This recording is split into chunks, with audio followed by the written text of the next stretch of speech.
Hey everyone, welcome back to my channel. Today's flatwork training session with Jim Collin was all about consolidation, refining our connection, balance and straightness to set a strong foundation before stepping up to the next level. We've been working hard to refine PAB's rideability, and today was all about making sure everything is stable before adding more complexity. Pabs has a tendency to be very unstable with his head carriage. He uses his neck to balance, making it a challenge to maintain a constant contact and for him to engage and use himself. We have been doing a lot. It's time to really be consolidating.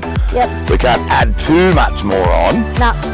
So it's really a consolidated, like how we started last time. You forget that I'm here. You do your job. Show me you doing what we've trained. Yep. When I'm not here, I'll pick you up or say something if I need to. What I want you to remind you of is the little add-ons that we... Now that I know that you are pretty confident, or know that you want to start in walk and get it better before you don't just jump to trot straight away all the time. It's okay sometimes now if the walk's not there, it's lazy and flat. You can go to trot earlier just to wake him up, in the same way as if the trot's a bit flat and you need to create a bit more, you can go to the canter earlier. But you're using it as a tool to improve the pace before. And you're not going to have some confidence that you know the system and you can come back through it if you move out and about and it all turns to shit. Jim stressed that self-carriage isn't just about giving the reins. It's about supporting Pabs until he's truly strong enough to hold himself there. And sharper holds. Yep. One mistake I've made is releasing too much when Pab softens, which lets him fall out of balance. The goal is to keep the rein light but steady so he stays connected. One of today's biggest takeaways was reinforcing that leg comes before hand. Instead of fixing balance with the reins, I need to push Pabs up into my contact with my legs first. Good. If he falls out of balance, the correction is quick, firm and then back to neutral, not just hanging on the reins and waiting for him to figure it out.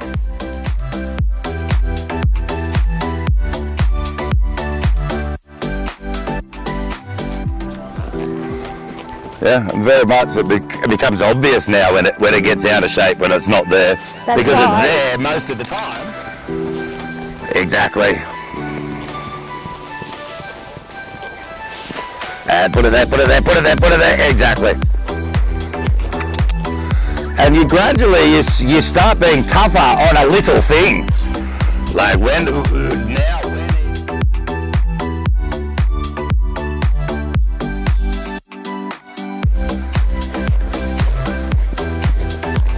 and it's fine to be more insistent so long as there's no emotion. Good. Yeah, be harder on him for a little change. Because then that's the next step to being able to do barely anything and get it back there real quick. There you'll want to be doing a change of diagonal because you're actually doing like a serpentine. So you're changing bend and flexion to come around that jump, so a change of diagonal would technically be correct. And that's why you have a little bit of trouble in those steps just after that fence. Oh, right. Yep. So now change diagonal. Anytime you change bend and flexion, I want you to change diagonal. Unless you are on a circle and doing counter flexion specifically, I want you to be a little tougher. Your diagonal now, change diagonal now. You're being a little bit firmer for, just wait till you change flexion, which would have been now. And now wait, now, so you're too early. It'll be now. Come around and do that again. Right. Change diagonal back. That's it.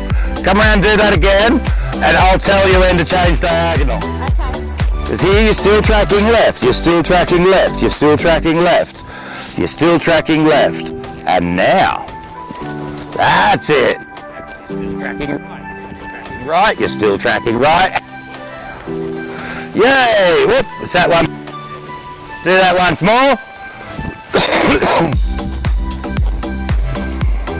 But here you're still flex left, you're still tracking left. When you get to here, now, you're tracking right. Now you keep it, and now, yay! And yes, timing is everything. Jim had me focus on changing my diagonal exactly when switching flexion. This signals Pabs clearly and keeps him aligned. At first, I was changing too late, which made Pabs crooked. But once I timed it right, wow, what a difference. Good, now come through and do that again. But now I want you to stay counterflexed and take your shoulders back to the wall. So you're going to keep in left flexion and you're going to stay on the same diagonal. It's going to become left leg forward, right rein open a touch, but stay flexed left. Stay flexed left, and now take your shoulders back. That's the idea, good. And good. And now you follow around. Do that again.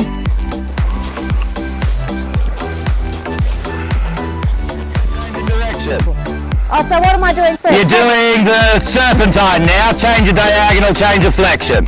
Flex left, flex left, flex left, flex left, flex left, change diagonal, flex right, and keep it, and now change, and that's the way, good.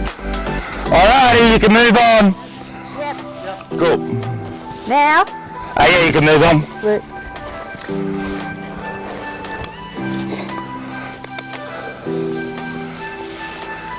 Good boy. Okay. Pick up canter. Yep, you can take that back over again now. Yeah, have a good canter around on each rein. Remember that add-on then. Remember the add-on now. You're going to be tougher for a littler thing, tougher than you had been. Yep. And catch it a little bit. Answer those questions. Put him back there, leg, and bang. Exactly, yep. And put him back there, leg, bang. Make it leg, bang, bang. Good. Because there's only so much you can hold with the hand. But you go, keep the hand as best you can, but the rest becomes bang, leg. Or become tap with the whip. We might put the whip with you next soon. Till in the end it's the leg that keeps them there. That's it. Because you can use 2 titties out of there, I'm doing something about it. Leg, bang. Yep. And then when it's there, you're not trusting, you're maintaining and you're ready and you're not trusting. That makes you that millisecond quicker. If you go there and you think, oh thank God, you beauty, good boy, he'll just stay there, then you're a millisecond slower. It's there, I'm now there now, oh wait, he's going to fall out, he's going to fall apart, don't trust him, he's going to fall apart, he's going to fall apart. Then get back there, good, that was really quick. And now I'll wait, there he's there. I'll trot now as my choice and I'll come back to halt and I'll reward. See, look, there's your spot, good. Come back to trot now and make it your choice because you've made a good clear difference. Back to halt, do a good transition, hold it for a minute. He's going to fall apart, oh he hasn't, good boy, he hasn't, oh you beauty, he hasn't, he's going to fall apart though here probably, maintain, oh shit yeah he hasn't, or a little bit but that wasn't bad, maintain, oh super, here we go, don't trust, maintain, keep my leg, good, maintain, good, that was really quick, and this is pretty good, if I can get another half circle, leg, if I get another moment somewhere and I can hold it for a bit. One of the hardest things for me has been not trusting too soon. Jim drilled into me that when Pabs feels good, I need to maintain the parameters, not relax too much. Instead of thinking, oh great, he's there, and stop riding, I need to expect tiny losses of balance and correct instantly. That way I can stay ahead of the problem. Good, that was really quick, and this is pretty good, if I can get another half circle, leg, if I get another moment somewhere and I can hold it for a bit, I'll reward it, maintain, don't trust, moto trap, good, super, keep my leg, don't trust, super, there's my spot, now I've got it, maintain, don't trust, yeah, super, and that's a pretty good effort, I think now I'll come back to trot while it's my choice, before he falls apart. Now go do a good transition back to, make sure you do a good trot, Don't just splat and do a shitty transition, because then you've undone it all. Now do small rise, small trot, and I'll come back to walk, stay rising, and do a good transition to walk. Now good transition to walk. Now good transition to hold. Now I get him back leg, and now I make him wait. Now I can reward as much as I want. Well done.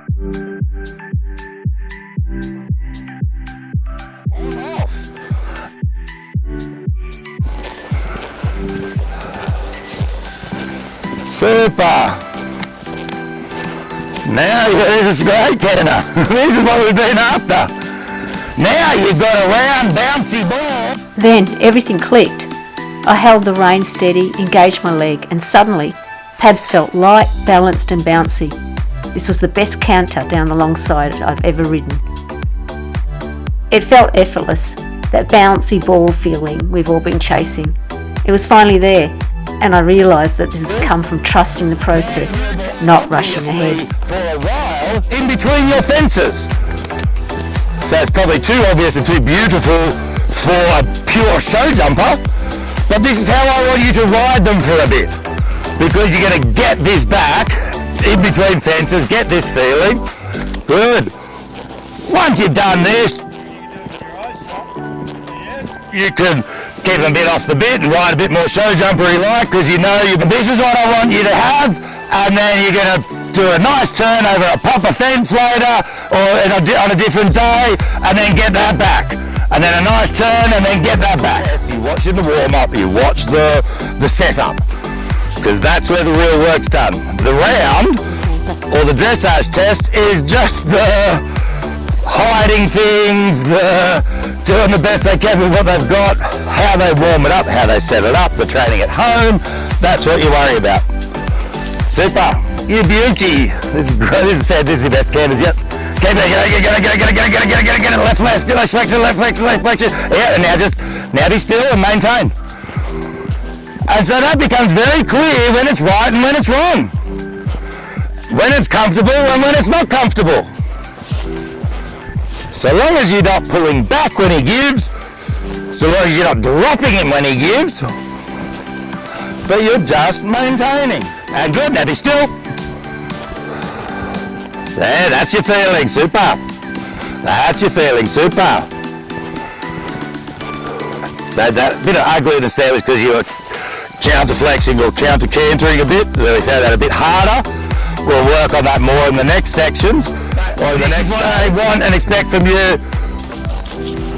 nearly all the time, as much as you can, in the next section. And this is very much you're being tougher on the little changes, but not tougher by being busier, tougher by being consistent in your parameters, catching those little changes, and it's all done by not trusting, being there, ready.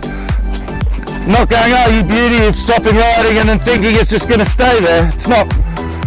It's you beauty. Now I would try, well, it's your choice because there's a pretty good section. Before he goes, okay, I've tried hard and I've done more. And what did I learn today? I need to hold steady. Don't over-release the rein contact when Pabs softens. Leg before hand. Create balance from behind, not the rein. Change diagonal with flexion. Timing is everything. And most importantly, correct quickly. Expect small errors and fix them instantly. Now, pat as much as you want, and over pat. Give him all of the ones you say. Through all of that. The coming against you or having a conversation isn't the worst thing in the world, because the other side of it is actually what you want. Yeah. So put them through a couple of times. You go, oh, on the other side of this, that's where I'm going to get what I want. Oh. And all of that came just by the way you thought, the way you rode, and that not trusting is just the only way I can think to put in it, but being ready is all it is. Yeah. It's not this. That's a wrap on today's training. Pabs and I have learned a lot about connection and self-carriage. Don't forget to like, subscribe and follow along as we refine these skills and take the next step in our journey.